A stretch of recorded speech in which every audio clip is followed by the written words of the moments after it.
And we are back. Football Friday. I know it's another late night here on my YouTube channel at Josh Hennig at X YouTube. This is the exclusive online show. Thanks to all of you for being here with me right now. Josh Hennig, we are going to get started here in just a moment. I just want to remind everybody that we are, as always, brought to you by Caesars Sportsbook, the only sportsbook giving you Caesars rewards. Use my promo code radio20 for your chance to win free bets. If you're in the state of New Jersey, only 21 or older. Gambling problem, please call 1-800-GAMBLER. And as always, for more information, go to caesarsportsbook.com/promos. I got the sheet. I got the facts. I got the stats. We got all the information. We're going to give it to all of you in just a moment. Just a quick rundown of what is going on with me, Josh Hennig. Of course, 97.3 ESPN Studios is where I am sitting right now. Tomorrow, Hanging with Hennig, 12 to 3 p.m. on 97.3 ESPN. So basically 14 hours from right now, we will be live at Margate Fall Fun Fest on the Bay. So you can come on, hang out. I mean, there's over 110 vendors going to be there. Live music, food, crafts, family-friendly activities. Bring your family down. Come hang out. It's going to be a great time tomorrow. But we got a great lineup on the show tomorrow. I'll be out there hanging out. Dave Klemick, former Kansas City Chiefs wide receiver. He'll be joining me in the 12 o'clock hour. You'll also hear from 1992 Heisman Trophy winner Gino Torretta. He will join us tomorrow on the show. Of course, our weekly conversation with Andy McNamara at 125 for fantasy football. And ESPN.com, NFL Nation, Bucks reporter Jenna Lane. She'll join us at 225 because, this game tomorrow is so fascinating on so many levels. And we'll dig deep into the Eagles game tomorrow on Hanging with Hennig, streaming live on YouTube and X at Josh Hennig in the Dr. Squatch virtual studios. I mean, I got a pick for the Eagles game. I got on the sheet here, but the fact that the Eagles are 1-4 against the Bucks in the Nick Sirianni era. Nick Sirianni has a 75% winning percentage against the rest of the NFL. But against the Bucks, they only have one win. So much nuance to get into that, and that's why I'm glad that Jen Lane is going to join us tomorrow to give us a perspective on the Tampa Bay Buccaneers.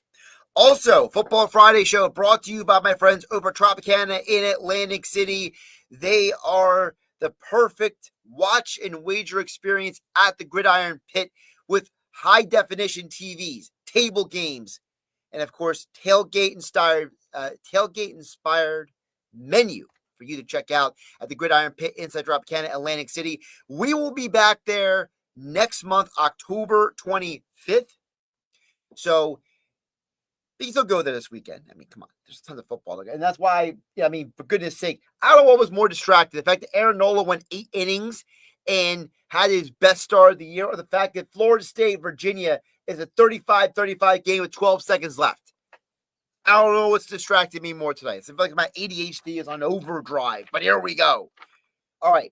So what did we get right? What did we get wrong? That's how we start the Football Friday show. Again, like, subscribe, share with your friends, like on X, share on YouTube, like on YouTube. Thanks to all of you who watch every single week. You know how we do it. If you are new to Football Fridays, here is Wind It Back for you folks.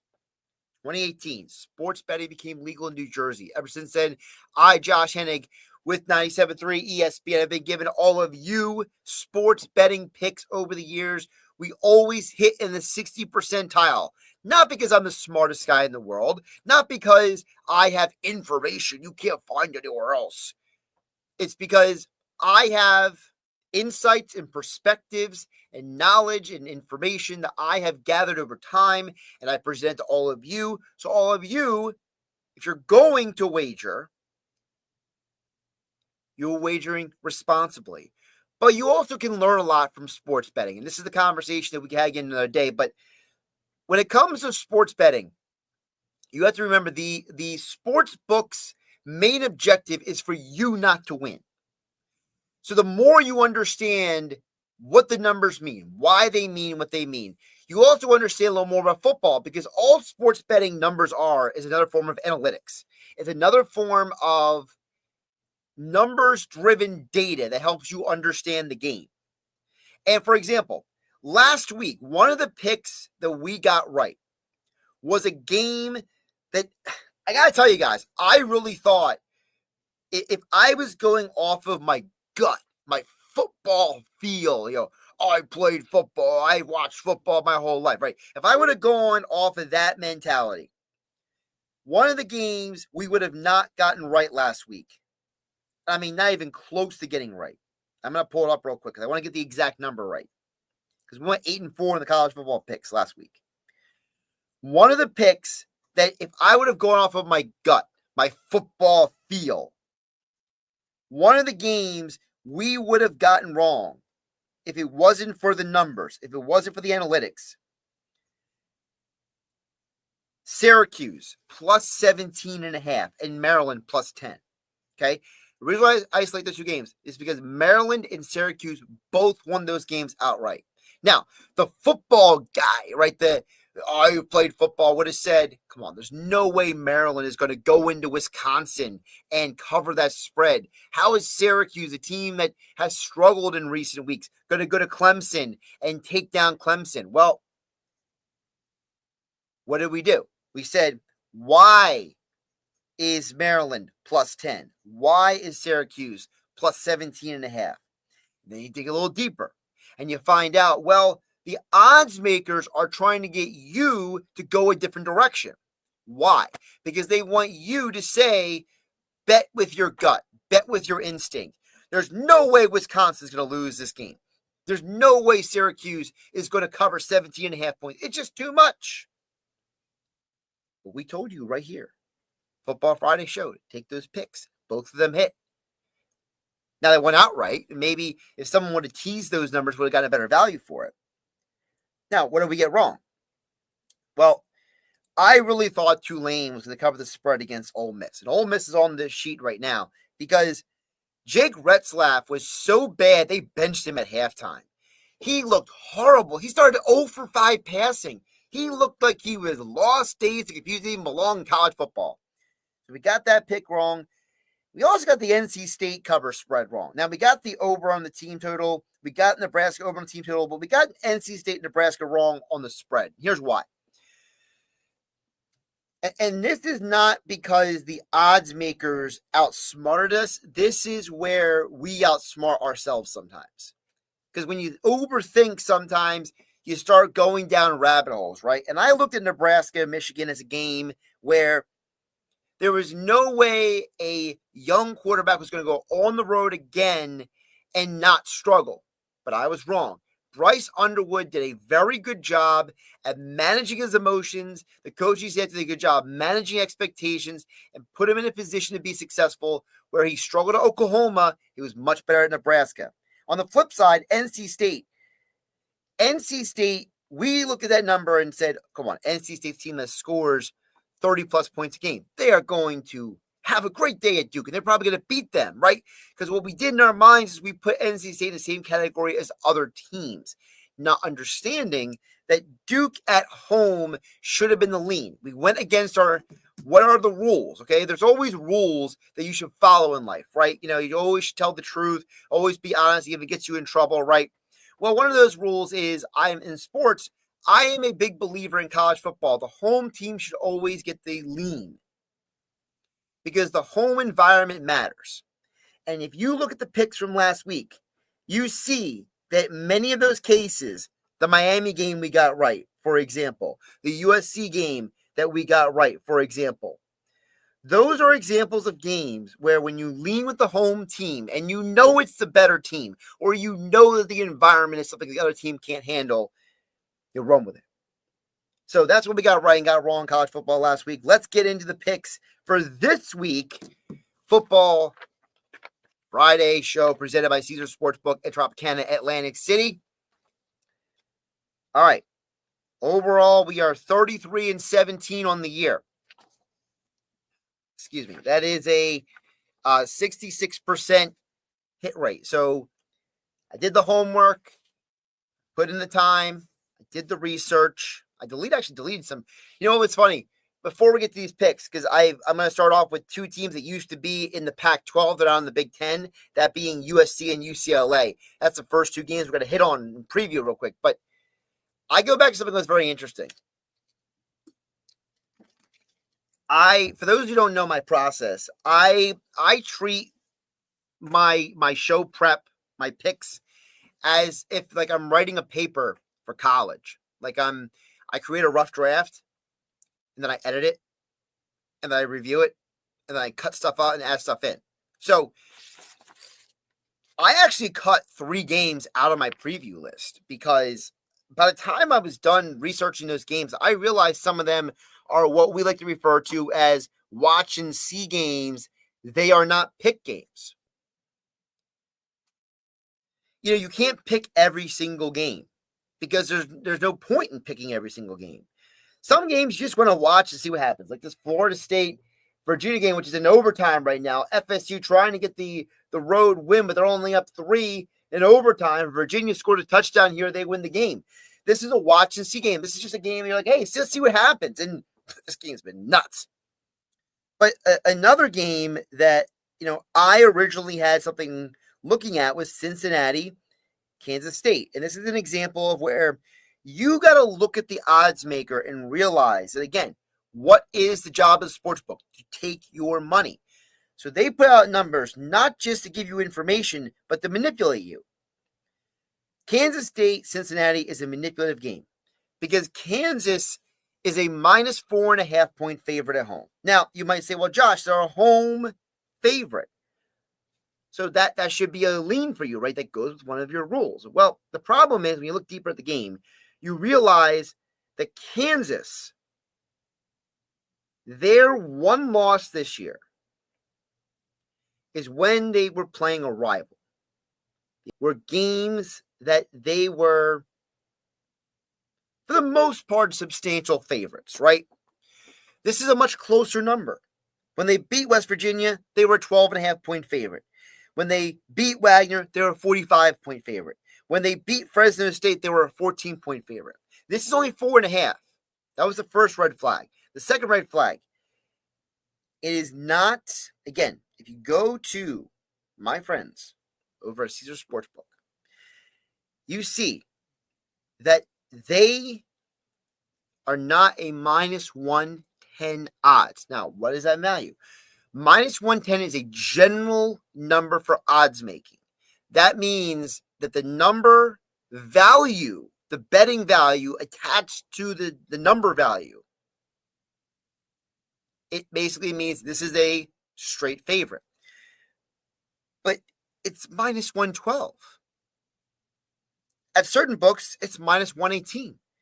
At other books, it's minus 105. Well, that's a little suspicious. Why is it different value, different books? Then you get to what, may he rest in peace, the great sportsbook consigliere Dave Sharapan used to refer to as math problems. And if I learned anything from Sharapan, math problems, they are also red flags. Now, they could benefit you or they could go against you. But look at the team totals. The team total for Kansas is 30.5. For Cincinnati, it's 25.5. That, if you do math, 5. Not 4, 5. That's a math problem. Well, why do we have a math problem with this? Well, wait a minute. 30 plus 25 equals 55. The over-under is 57. A lot of numbers not adding up here. And then when I ran my projections, when I used my formula, my proprietary formula that I've been using for about 20 years now, since I've gotten into media. Now, the formula doesn't tell you everything, but I got 3 red flags on Kansas, Cincinnati. And I ran my formula. The odds makers say there should be a Kansas 30-25 game. When I ran my numbers, I came up with Cincinnati 30, Kansas 29. So what do? We take that game off the sheet. Too many red flags. Too many things that are not adding up. How is Kansas Eye test says they're the better football team than Cincinnati. Better quarterback, better coach, better everything. Why is Cincinnati only a 4.5-point dog? Why are the values put the way they are? The numbers aren't adding up. The Sportsbook consigliere used to say, if there's a math problem, it either tells you to run a certain direction or run away. So that game is a watch and see game. So I'm kind of giving you guys information about how you need to sports bet. If you're going to take your money, if you're going to spend your money on something, these are investments. These are not just throwaway money. Look, if you're looking to throw away money, this ain't the show for you. I'm here to help you guys. All right? So now they've got that out of the way. Now it's an example of a game we took off the sheet. Let's get to the games. College football, week 4. Let's go. USC at Illinois. My projected score for this game is 36-28, which means we are taking USC team total over 33.5. We are now 2-0 on the year when picking USC team totals over. We're going to go for it again. The USC offense, led by the talented Jaden Maeva, 9 touchdown passes this year and no interceptions. This is a high-powered offense. USC has not scored no fewer than 33 points in a game this year. 33.5 seems like a pretty easy number to hit over. I got them scoring at least 36. Now, part of that is also because of Illinois. Illinois got destroyed by Indiana last week. We were wrong about that game. Indiana obviously is way better than I thought. Illinois now is a team that is reeling off of allowing 63 points to the Indiana Hoosiers. What? Give me the over 61 in this game. I think this is going to be a game that Illinois is going to want to try to redeem themselves. They're going to give USC their best shot. They're going to give them all that they got. USC does not have a good defense, but neither does Illinois. So give them the over 61 total for the game and over team total USC. Speaking of big, former Pac-12 teams, now Big Ten, I mentioned UCLA, one of the worst offenses in all of college football. They are 132nd in points scored, but they're at Northwestern, a team that is 116 in points scored. When I ran my projections for this game, I have Northwestern winning 28-10. This is a Northwestern team that made Oregon sweat. They made Oregon work for that win a couple weeks ago. So they got a little bit of pride. They got a little bit of, hey, we are not going to lay down for one of these teams. And now you have a UCLA offense led by Nico Amalieva, who, I don't know if you saw the latest story. Nico, apparently, because UCLA fired their head coach, he wants more NIL money now because he says, I came here to play for that coach. Now you got rid of him. To which UCLA is saying, we got rid of him because you guys can't win a game. I mean, the chutzpah, okay, the cojones on this Nico Amalieva.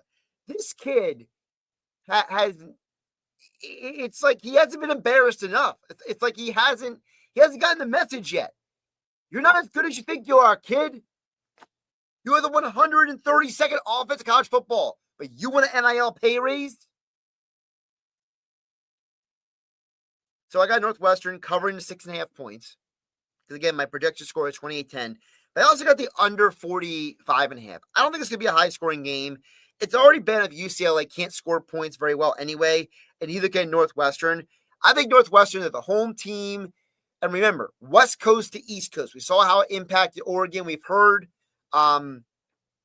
have heard Lincoln Riley complain about that for USC.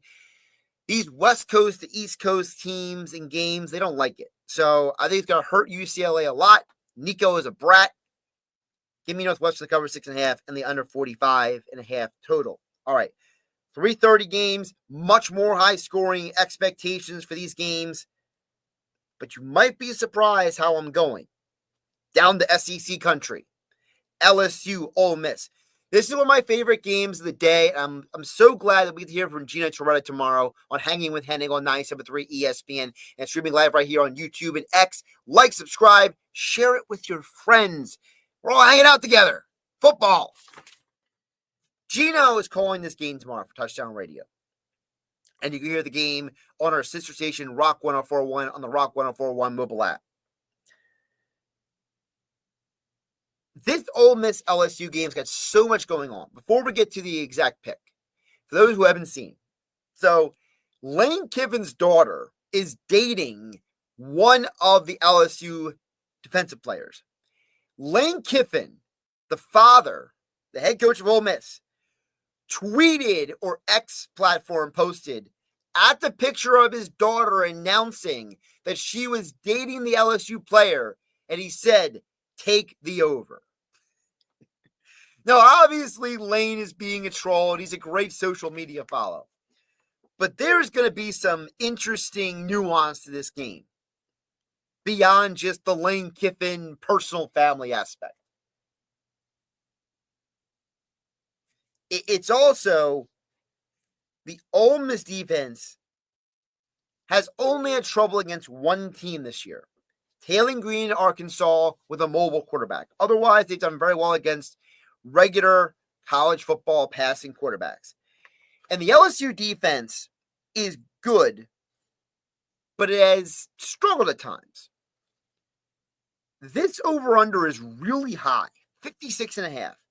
And when I ran my numbers, I came up with 27-24 Ole Miss. That's under 56. That's 51 points. I don't think these two teams are going to score as many points as we think.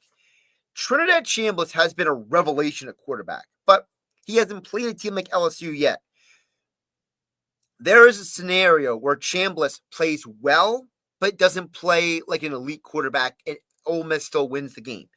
There's also a scenario where Garrett Nussmeier in a 24-24 tie game leads the ball down the field for a game-winning field goal at the end at the Grove at Ole Miss. So I don't think it's going to be a high-scoring game.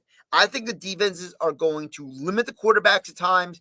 If you want to get a lean, maybe like a first half under, but I like Ole Miss in this game to win it. It's at home. Lane Kiffin, he loves messing with people, but he doesn't mess with people unless he thinks he can get away with it. I saw a great interview with him recently where he talked about how he said, I wish the younger me knew what I knew now. And he said, if the younger me understood that being brash and being too cool was a bad thing, he said, I would have been much happier in life. He said, I just like to mess with people on social media sometimes. So because he's messing with us, take the under 56.5, take the Ole Miss 1.5 points, because at the end of the day, it is at Ole Miss. If it was at LSU, I'd say run with LSU all day long.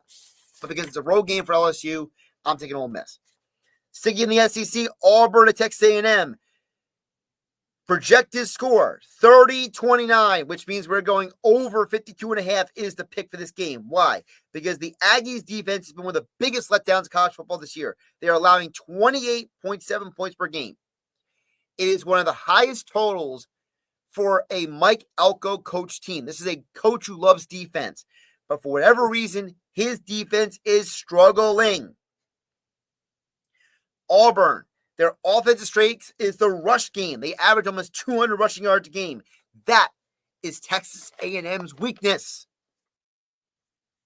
Now, ultimately, Auburn's defense isn't much better. I mean, Auburn's defense has allowed the second most passing yards in the SEC. So that's why I think we are going to see points in this game. Auburn's going to run the ball. Texas A&M is going to throw the ball. Both defenses are going to be lost days, confused at times. So I got 30-29, Texas A&M winning by a hair. Now, the projections are not prognostications, okay? So I'm not picking Auburn to cover the 6.5 point spread because there's still a part of me that looked at the numbers. Again, what do we learn from the odds makers? What do we learn from the sportsbook? And what do we learn from the eye test? We put it all together here on the Football Friday show. Me, Josh Hennig, hanging out with you. YouTube and X. Like, subscribe, share with your friends. It's brought to you by Caesar Sportsbook and the Tropicana Atlantic City Gridiron Pit. When you're at the Gridiron Pit, what do you do when you're at a table game?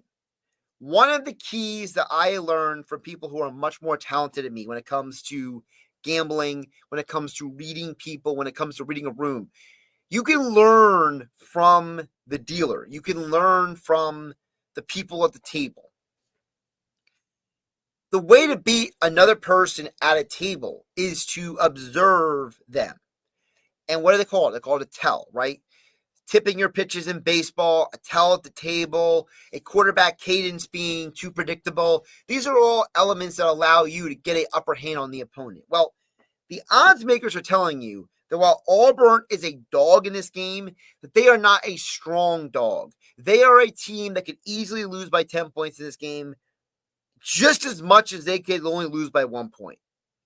So I am not looking at my projected score as a helping me with Auburn, because this is not a good dog situation. This is a game where Jackson Arnold could just completely fall apart at the end of the game like he did against Oklahoma. But I like the over 52.5 because, again, these are not good defenses. Back to the Big Ten, Ohio State at Washington. What a wild game this is. This is two teams that have had very easy matchups early on. Washington is one of the top-rated offenses in all of college football. But they haven't played anybody. They haven't played any defensive consequence. Ohio State will be the best defense they've seen all year long. Meanwhile, Ohio State, they beat Texas 14-7, and then they had two easy matchups. So this is now going to be the toughest test for both of these teams. Now remember, when Ohio State beat Texas, it was where? In Columbus, at the Horseshoe. This game, Husky Stadium, Seattle, Washington, one of the most underrated home field advantages in all of college football.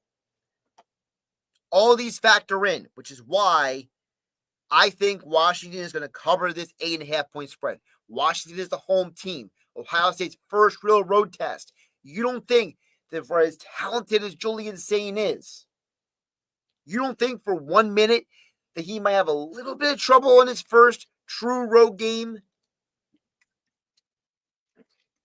I certainly think so. Which is why I'm taking Washington to cover the 8.5. I think Sain is going to have a couple of moments in this game where he's not going to look like the 5-star recruit that we all know he is. There's going to be a couple of moments in this game where he's not going to be able to hit his gifted and talented targets. That crowd at Washington is going to shake him a little bit. I don't know if Ohio State's going to lose the game, though. I have Ohio State winning this game 30-28. But I do think Washington and Ohio State have enough defense. They have enough talent on both sides of the ball to make this a fascinating game to watch tomorrow. Let's go back to the SEC. Tennessee at Mississippi State. Two high-powered offenses. I have the Volunteers projected to win 35-32. But I'm not loving the Mississippi State line because the line, it's not an indication of what the true number takeaway from this game is. There's a reason why the odds makers put this at 62.5. They put it at 62.5 because they realize that Tennessee's defense has struggled to stop anyone all year. They're allowing 27.5 points per game. So just off of that, think about it this way. If Tennessee is allowing 27.5 points per game, and Mississippi State is also allowing almost 27.5 points per game, well, let's do the math here. We are already 27 plus 27 is 54. So we are now 54 from 62 is only 8 points off. So you are a touchdown and 2-point conversion off of this total. And I think Tennessee, a team that has averaged more than 30 points per game offensively, well, let's put that in the factor here. We get to the 35-32 prognostication because Mississippi State can score, Tennessee can't stop anyone. Tennessee can score a lot. And I don't know how good Mississippi State's defense is going to be, even in Oxford, even at home. So this is a game where Tennessee is obviously the better team. They are obviously the better talent. And Joey Aguilar, what a job this guy has done. 12 touchdown passes, 1 rushing. Good for that young man. I mean, people had a lot of doubts about him. They had a lot of negative talk. And what an upset for Virginia right now. I am so distracted, but Virginia just upset Florida State in double overtime, 46-38. What an incredible play by the Virginia defense. And they are rushing the field down there at Virginia. Man, these security people got to do a better job of getting these fans away from these coaches. I understand the fans want to rush the field, but this is a security nightmare. I will never understand if you know this is going to happen. How do you not have a couple extra security guards be like, hey, kids, stay on this side of the field. You can rush the field, but hang over here while we get the players and coaches off the field. I'm just saying. Anyway. All right, 2 more games college football before we move to the NFL. Alabama at Georgia, 52.5. Over. Why? Let's be realistic. It's been a decade since I can say that the NFL draft talent at Georgia and Alabama is concentrated on the offensive side of the ball than the defensive side of the ball. The last 10 years, the majority of those years, you watched the Georgia Bulldogs, Kirby Smart, and the Alabama Crimson Tide with Nick Saban. What did you see? You would see 2 teams where they have so much talent on defense, you almost think that those teams are going to single-handedly stock the NFL draft. And by the way, we saw it with the Philadelphia Eagles. What have the Philadelphia Eagles done? They have gone heavy Georgia-Alabama players in the last several years. There's a reason for that. But not this year. Most of the draft talent is on the offensive side of the ball. And I think that Ty Simpson and Simpson of Alabama and Stockton of Georgia, these are 2 quarterbacks who are going to be able to take advantage of the opponents. I think these are 2 quarterbacks who have found their groove. Alabama has hit the over on the total in all 3 of their games. Georgia, 2 of the 3 games. Both teams have scored at least 38 points in 2 of their 3 games this year. My projected score for this game is 30-27 Georgia. Why? Because the game is in Georgia. And remember, the last 6 losses Georgia's had to Alabama has either been at Alabama or at a neutral site. It has not been at Georgia. It has not been between the hedges. It has not been in Athens. So keep that in mind. Game is in Georgia. I have Georgia winning, but I like the over 52.5. Finally, the game that Jeff in Ocean City cares about more than any other. And there are a lot of you Penn State people. Oregon, Penn State, the biggest game of the year. You're the game on 97.3 ESPN and on the 97.3 ESPN mobile app powered by First Bank of Seattle City. Oregon at Penn State. My projected score for the game is 29-27. Penn State barely hangs on to win the game. Why? Because the Penn State home field advantage is enough to hold back an Oregon team whose only game they scored under 40 points this year was on the road at Northwestern. And you and I can both agree that Penn State is way more talented than Northwestern. So if Northwestern can hold Oregon to 34 points, what do you think Penn State's going to do? Now, I'm not saying the Penn State defense is elite. I only have this being a 7-point difference between what Northwestern did and what Penn State did. But Penn State has 2 very interesting things going on here. Number one, they're 0-3 against the spread this year, which is why I am taking Oregon plus 3.5. I think Oregon will make this very close. But I think Penn State will win the game because Penn State has allowed touchdowns to Nevada and Villanova this year. That's why I say take the over. That's why my point total is 29-27. Do a little math. 56. That's over 52.5. Number 2. Number 3. I think Oregon's offense is better than some people realize. I think Dan Lanning has done an amazing job at recruiting. He's done an amazing job of building the culture of that team. And he is arguably one of the greatest motivators of all of college football. And by the way, he learned from the best. Remember, Dan Lanning coached under Kirby Smart at Georgia. Kirby Smart is considered the best motivator in all of college football. People think that guy is the greatest of the greats when it comes to motivating. Dan Lanning learned how to recruit. He learned how to motivate from the best. I think he'll get Oregon to go to Happy Valley for the whiteout. It'll be a close game. What did Lee Corso used to say?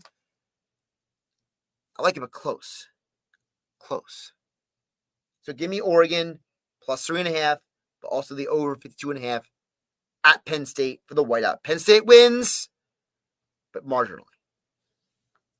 All right. Time to hit the NFL picks before we get out of here. Of course, we do college football and NFL every week here on the Football Friday show. Josh Hennig hanging out with you at 97.3 ESPN Studios. late night edition. It was a crazy day, okay? And let's be realistic. I need to take more ibuprofen for the day of the show. I'm just being honest. I'm hanging in there, folks. I'm hanging in. All right. Last week of the NFL is our best week of the year so far. We went 9-4. We barely were above 500 the first 2 weeks, but we got 9-4 last week. What did we get right? What did we get wrong? Let's review it real quick before we get to the picks for NFL Week 4. Yes, NFL Week 4, college football Week 5. It's always been a confusing thing for me, but I do my best here. I've been riding the Indiana train for the last couple of weeks, and it paid off last week. They didn't just beat Tennessee. They didn't just cover the 4.5. They beat them down by 21 points. Also, I told you guys that Pittsburgh and New England would find their way defensively with two offenses that are very, very inconsistent, that are very unreliable. And early in the year, it's easier in the NFL to hit the unders than later in the year. Because the more tape teams get on you, the more they get exposed you, the more they can take you out. That's why, for example, one of the reasons why Philadelphia has struggled against Tampa is because the more tape that Todd Bowles has on you, the easier it's been to take advantage of the Eagles. Remember, the Eagles have now lost, of those 4 losses, 2 of them in the postseason. Is that a coincidence? I don't think so.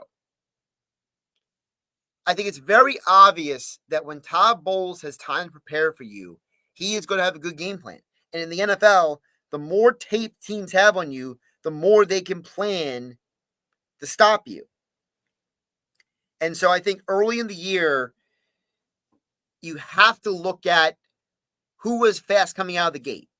A team like the Eagles who don't practice in the preseason, their offense might be a little sluggish at the beginning of the year. And defenses are always ahead of offenses at the very beginning of the year. But as the year goes on, then the pendulum swings the other way. At some point between weeks like 4 and 10, you see an offensive tick up. And then when we get into the colder months, you see the offense tick down again. So you have to ride the wave of the NFL season when you look at this stuff. You have to realize that this is not a linear. No, the NFL is like a roller coaster. College football is a little more linear. College football is a little more predictable, at least for me, because college football, I know home team, away team, good team, bad team, good coach, bad coach, average quarterback, great defense, horrible defense, good quarterback. Like you can see that, you can calculate that.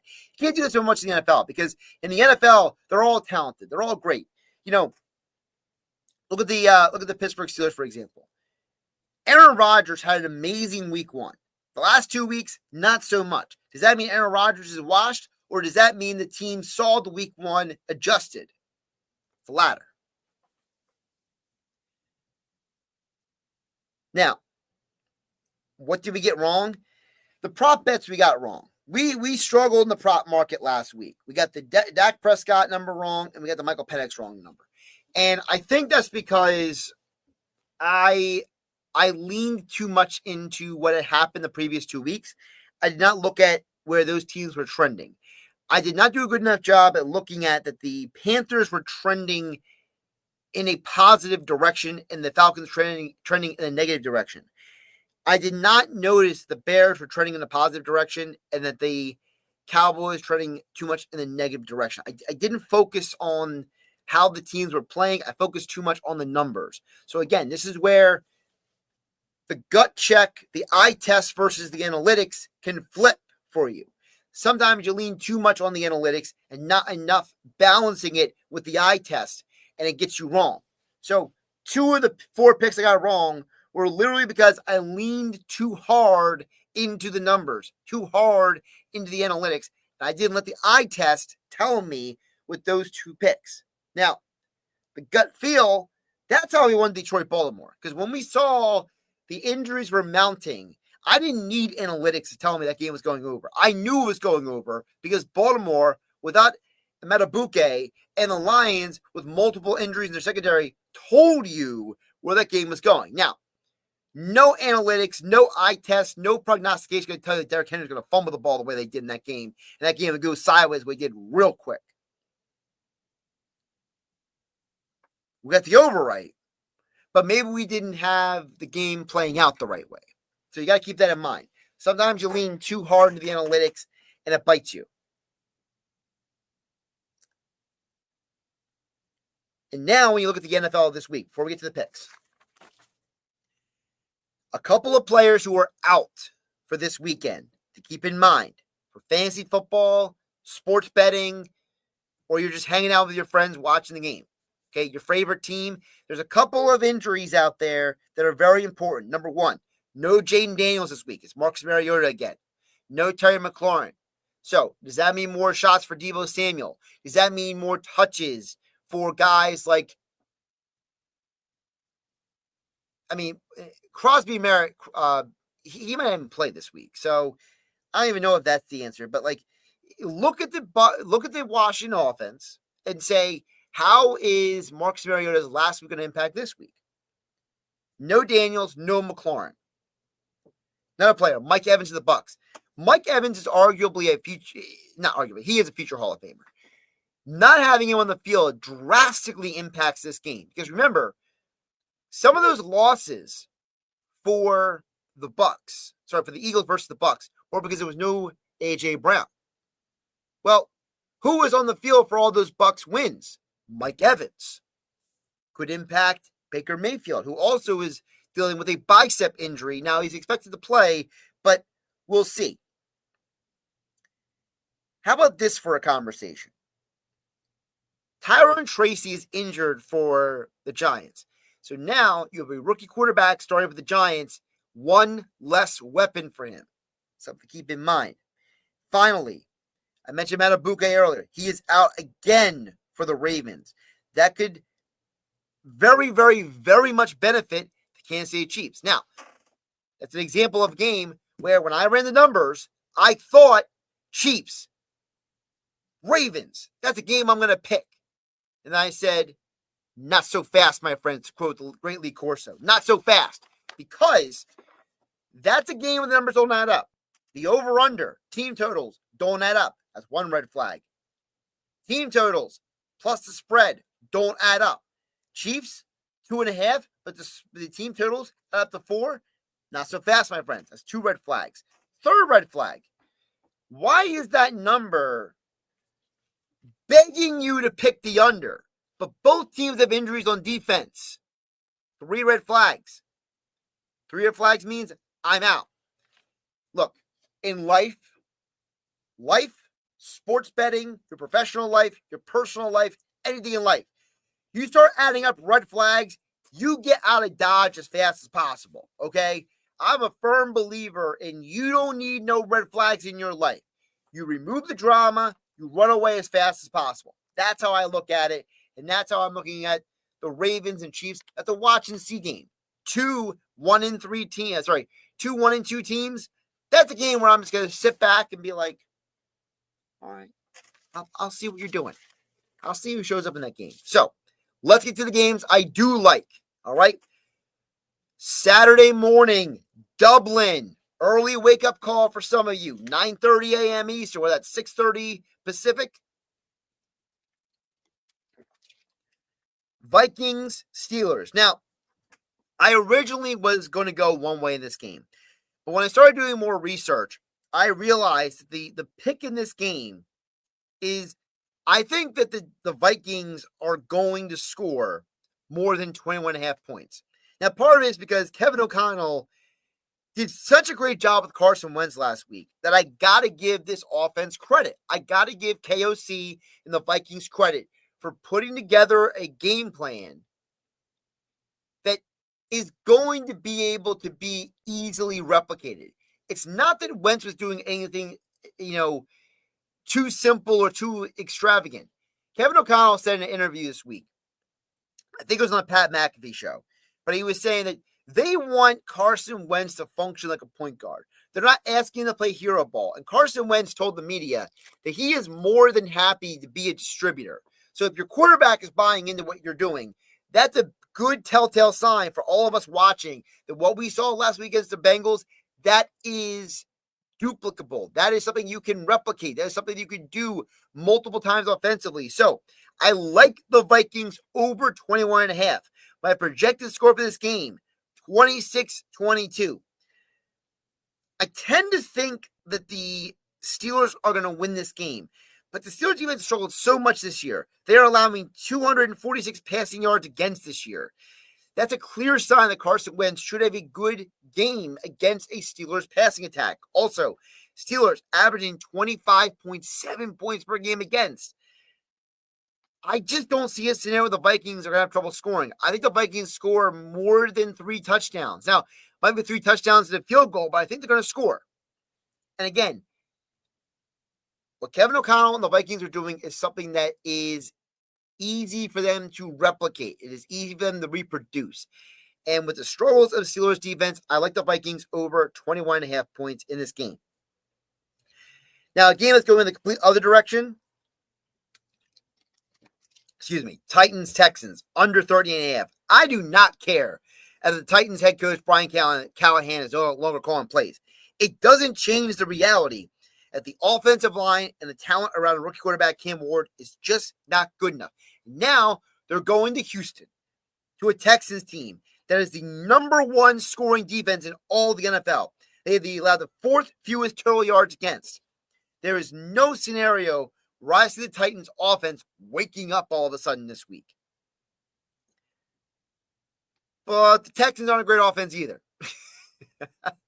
So, I'm looking at this game and I'm saying Texans offense, not great. Titans offense, even worse. Texans defense is great. My projected score for this game is Texans 21-17, which is under 38.5. All right, moving on. Washington at Atlanta. This is a Commanders team that scored 41 points with the backup quarterback last week. Now, Terry McLaurin not playing this week. So that is a demerit against what the potential for the Washington offense can be. Atlanta's offense has scored a total of 42 points this year. They are one of the worst offenses in football. And it really goes back to the question. Raheem Morris might be a great human being.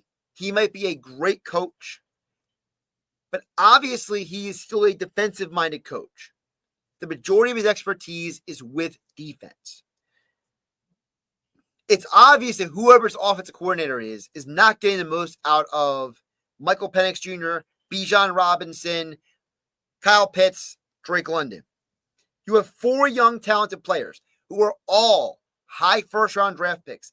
They should not be one of the worst offensive football. But because of that, I think Washington is going to win this game. The Falcons defense was torched for 30 points last week against the Panthers, and then 20 of the Bucs in week 1. I think Washington should be able to score in this game. I like Washington to cover the spread, but I like them to keep it low scoring.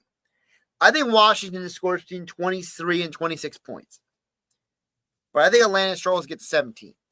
So give me the under 44.5 for the total of the game, but I like Washington to cover the 1.5 points. Also, do not be surprised if you get a garbage time touchdown in this game. I wouldn't be surprised if the Falcons score a touchdown late to get that 17 points, and that it's like 20, let's say it's 23-10 going into the fourth quarter. Unless the Commanders run down the clock, they burn a bunch of clock, Marcus Mariota, dink and dunk, burning clock, and they have like an 8-minute drive. They have like a 26-10 lead, and all of a sudden Atlanta decides to go no huddle, and maybe Bobby Wagner is sitting on the sideline. They give him a little extra rest, right? And then Atlanta scores real quick. But I think it's still a low score. All right, as promised, Eagles Bucks. I do have a specific pick for this game because my projected score for this game, 22-21. Tampa, as I mentioned, is 4-1 all-time against the Eagles in the last 5 years under Todd Bowles. But I think the Eagles would take advantage of a Bucs offense without 2 of their starters. I think Luke Gadecki is probably the biggest loss for them because I think Luke is such a stabilizer for that offensive line. And with no Mike Evans, you're losing your arguably your best player. So I think the Eagles defense will take advantage of them. That's why I think it'll be a low scoring. I look at this game as Tampa will keep it close. Eagles defense will frustrate Baker Mayfield. But Todd Bowles will also frustrate Jalen Hurts, Kevin Patullo, and the Eagles offense. I got the Eagles winning this game 22-21. That is my projected score. That's under 43.5, but it's also the Bucs covering the 3.5 spread. A couple more NFL games to get to before we get out of here. Carolina at the Patriots under 43.5. My projected score for this game is 21-19 because these are two teams that have played inconsistently all year. Panthers, on the one hand, are 0-2 on the road this year. 0-2 on the road. They've been outscored by 21 points. But the Patriots are averaging just 13.5 points per game at home in the last two games. All the numbers point to this game being low scoring. The only game the Patriots have scored a lot of points this year, 33 on the road. In Miami, whatever. Give me a low scoring game. I got this one, 21-19 Patriots. So I got under 43.5 is the game projection. Speaking of unders, Chargers at Giants. I don't care what the reason is. It was a bad reason to start Jackson Dart. You could have started him next week against the Saints, a team that's not as good. No, to start him against the Chargers, a Chargers team that's only scored 21 points to one team this year. With Patrick Mahomes, Jackson Dart is not Patrick Mahomes. The Giants scored 71 of their team's points this year against the Cowboys. The Chargers defense will be unrelenting against the rookie quarterback Dart. That's why I like Giants team total under 19 and game total under 43.5. My projection for this game, Chargers 25, Giants 15. And again, that is under 43.5. How about some scoring points? I got points for you guys. How about Colts and Rams? These are two teams that have scored at least 26 points in each of the last 2 weeks. Indiana Jones, Matthew Stafford, give me the points. Give me the high scoring. And the Rams and the Colts are both without corners. Witherspoon is still out for the Rams. Kenny Moore is out for Indianapolis. Over 49.5. Feels like a pretty easy number to hit, especially when your projected score is 28-22. That would be over 49. I think this is probably more likely to be 30-26. Honestly, my projected score is a bit of an underestimation because I am factoring in that the Colts and the Rams have both had a low-scoring game early in the year, but I think this is going to be a shootout ultimately. Back to defense, though. Listen, you don't need a ton of numbers to tell you why I'm picking the Packers, except for the fact that the Packers defense has allowed the fewest total yards in the NFL this year. They're just very good. And they also have, how about this? I thought this stat was absolutely wild. And I wonder, Chris Collins with Pro Football Focus, NBC Sports, Sunday Night Football. I got a stat for all of you. The Packers defense has been so good.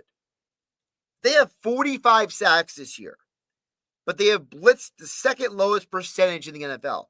The Packers have actually blitzed less than the Eagles this year, but they got 45 sacks. They're top 10 in the NFL in quarterback hurries. So their defense with Micah Parsons has become so good at pressuring the quarterback, they don't even have to blitz anymore. And now going against Cowboys offense without two of their offensive linemen, no CeeDee Lamb, that is bad news for the Cowboys. Give me under. Dallas, team total 20. Come on, we're going to get under that.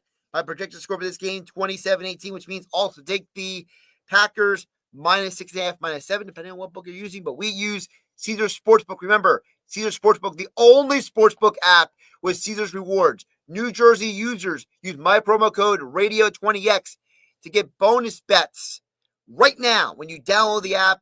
New users only. For more information, visit Sportsbook.com/promos. If you're someone who knows a gambling problem, please call 1-800-GAMBLER. Finally, back to the points. This is a weird game, but it's a game with two coaches who are aggressive.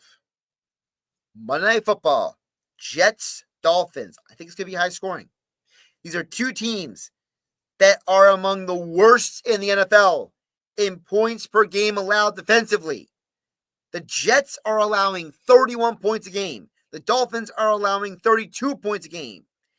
Each has scored at least 3 touchdowns in 2 of their 3 games this year. So both teams have offense. They don't have defense. They have 2 head coaches, Mike McDaniel, Aaron Glenn, not afraid to be aggressive, not afraid to push the envelope, not afraid to tell their quarterbacks, go, go, go, go. You will pass go. You will collect $200. You will not go to jail in Monopoly. This is going to be a higher scoring game than many people expect. 45, such a low number for 2 teams that have horrible defenses and aggressive offensive coaches. I know Aaron Glenn himself is not an offensive coach, but he hired a coordinator who is aggressive offensively. My projection for this game is Dolphins 30-24. I think there's going to be a bunch of points scored in this game. The Dolphins are the home team, so they're going to be a little bit more desperate to kind of get Mike McDaniel off that hot seat a little more, cool it off a little bit more. From what I understand, a lot of players in Miami like Mike McDaniel. But it seems like that Tyreek Hill is such a cancer in that locker room, and them losing Christian Wilkins, I think the Dolphins grossly underestimated their defensive talent. And I think that this is part of the problem in sports when you have a head coach in Mike McDaniel who is such a wise guy. He's so smart. He's such a football genius that he can't see the forest for the trees. You know, Bill Belichick had a losing record at Cleveland. Then he won in New England. There's a lot of coaches in football history who have been too smart for their own good with their first job. Look at Kyle Shanahan. He lost early on.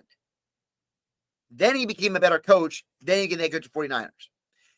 There's very few coaches who are like Sean McVay and Nick Sirianni. Andy Reid had a losing record his first year in Philadelphia. Okay? A lot of these coaches, they struggle early on. And what happens is that they're too smart for their own good. I don't think it's a coincidence that Todd Bowles is successful now in Tampa, but he was not as successful with the Jets and the Dolphins. I don't think it's a coincidence. I think that a lot of coaches, they get the job because they have a high football IQ.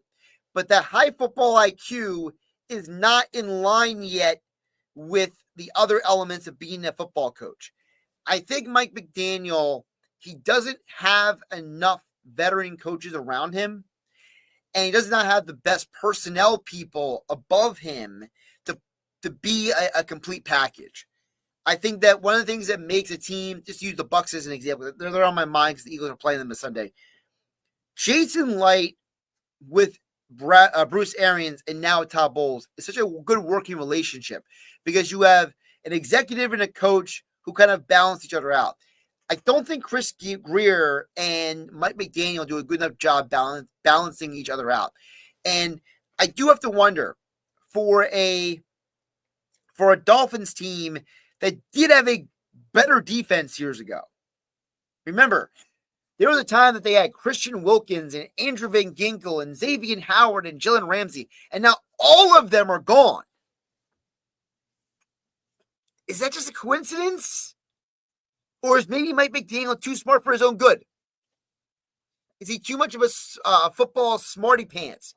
Is he too focused on the offense? Is he so focused on game planning and play calling that he's not building the culture of the team? Because Tyreek Hill shouldn't be a Dolphin. And the fact that McDaniel and Greer think it's okay that he's still there is a huge problem with me. Tyreek Hill has had so many off-the-field problems. You know, I made this comment, I don't remember how many weeks ago, but I was on, the locker room with Billy Schwein on 97.3 ESPN. Oh, I'll be back to a Billy Schwein this Sunday. No days off for Josh Hennig. I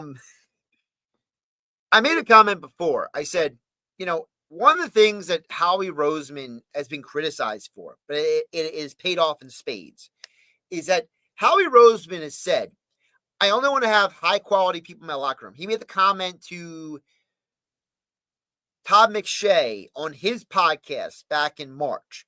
He told Todd McShay that he wants to be able to bring his kids into a locker room and not tell them, avoid that guy over there. That Howie Roseman, the Eagles, so hyper-prioritize quality of human being, character of people, and double and triple. Like they're the team that doesn't draft Bo Callahan in draft day. Okay? But it's also the reason why they would never acquire a guy like Tyreek Hill. And it's part of the reason why they never acquired Russell Wilson when they had a chance 2 years ago. Because the Eagles say, you know what? Guys like Jalen Hurts, guys like A.J. Brown, guys like Devontae Smith, these are quality human beings I want in my locker room.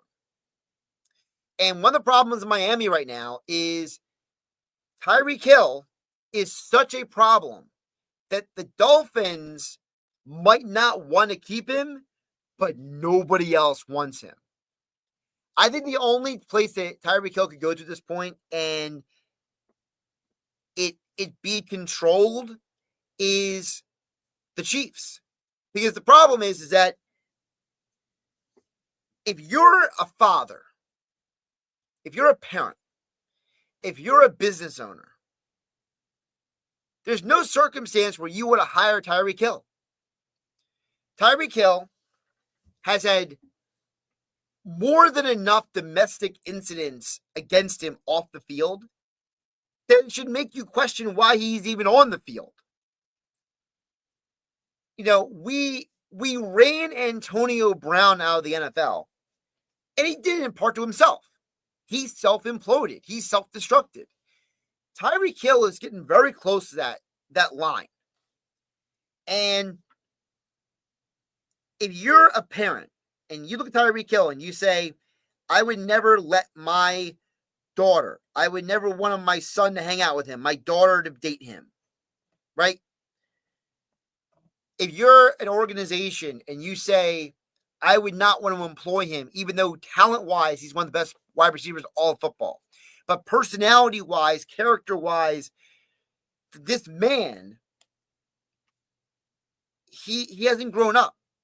He hasn't learned from his mistakes. He has not evolved as a human being. There's no redeeming quality about him except he runs fast. He can play football. That's not enough.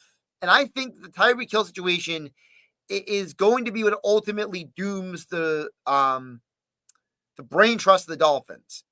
And I don't wish for Mike McDaniel or Chris Grier to lose their jobs. If you read the book, The Why is Everything, you'll realize and understand that Mike McDaniel, the Dolphins' job is so important to him because he was prevented and withheld from interviewing for so many jobs because Kyle Shanahan depended on Mike McDaniel so much. Kyle Shanahan went out of his way to prevent Mike McDaniel from being allowed to interview or have the opportunity to for other jobs. The Dolphins were really one of the first teams that ever really talked to him. And then people were like, we never heard of this Mike McDaniel before, but he's way more gifted and smarter and more of a football management personality than we realized. So there is a part of this that I feel bad for Mike McDaniel because he has invested so much into getting to this point. But the Tyreek Hill situation may be the reason why him and Chris Grier lose their jobs because they have lost so much talent at other positions that keeping Tyreek Hill has compromised everyone else. If you never trade for Tyreek Hill, if you never give him that crazy contract, maybe you do keep Christian Wilkins. Maybe you have the resources to keep some of these other players that you lost in free agency, that you had to trade away. Now, look, I'm not saying Jalen Ramsey's a saint. That guy has been traded by multiple teams now. Jacksonville, Baltimore, the Rams, and now the Dolphins. There's obviously a reason why people keep trading Jalen Ramsey, and it's not just because other teams want him, okay? There's something going on with Ramsey. So I'm not saying he's a saint. And obviously, if you believe the reporting and the social media chatter out there, Jalen Ramsey is not a fan of hard coaching. He did not get along with Vic Fangio at all.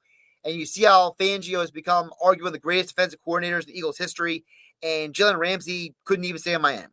So I'm not saying that all those players who left Miami are all top-tier quality human beings, but there is something to be said for the fact that Tyreek Hill might be such a cancer that he is so negatively impacting everyone else. I would love to see, and I know the rest of the league would hate this, I would like to see Tyreek Hill get traded to the Chiefs and the Dolphins go on like an 8-game winning streak.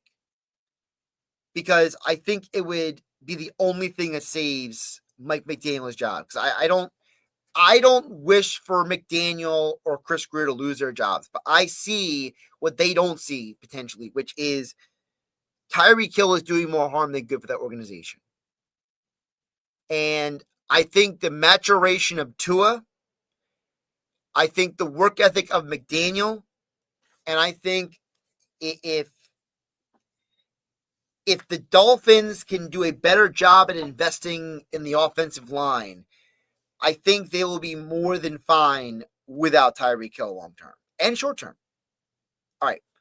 Football Friday show. I mean, it's almost 11:30 at night. I got to go home and get some sleep. I got a radio show tomorrow. Was it less than 14 hours? Hanging with Hennig live from Margate Fall Fun Fest, 97.3 ESPN FM, and streaming live on YouTube and X at Josh Hennig. Thanks to all of you for watching.